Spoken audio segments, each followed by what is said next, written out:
The broadest definition of a vampire is that it is an entity or a person, living or dead, who takes your life force. Of the many reported encounters of the vampire, one of the earliest is with the Strigoi, the Romanian version of the vampire. Strigoi have one intent in mind, and that is to sustain themselves, to feed. Like a tick, they fill themselves with blood. They would have to have characteristics that would allow them to feed as constantly as they needed to. That would involve shape-shifting, invisibility, speed, overpowering strength. The Strigoi are by nature dangerous. Vampires were believed to cause epidemics, but this did not necessarily happen by biting someone and draining their blood.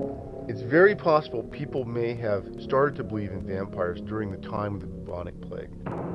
A plague is a deadly bacterial infection, and the agent is the bacterium. So one question is how the Strigoi or vampires are connected to infectious diseases, and this chain of one vampire turning another human into a vampire could look something like an epidemic. Bubonic plague causes all sorts of very hideous symptoms, swellings that erupt with blood and pus.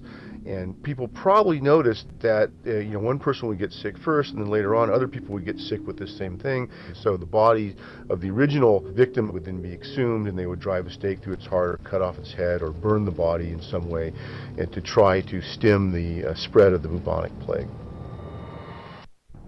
According to Romanian folklore, one gypsy method for killing a Strigoi goes to great lengths to ensure the undead stay dead. First, they would dig up the suspected Strigoi from its grave, remove its heart and cut it in two, drive a nail into its forehead, place a clove of garlic under its tongue, then smear its body with the fat of a pig killed on St. Ignatius Day. Finally, they would turn the body face down in the coffin so that if the Strigoi were to rise again, it would be headed the wrong direction.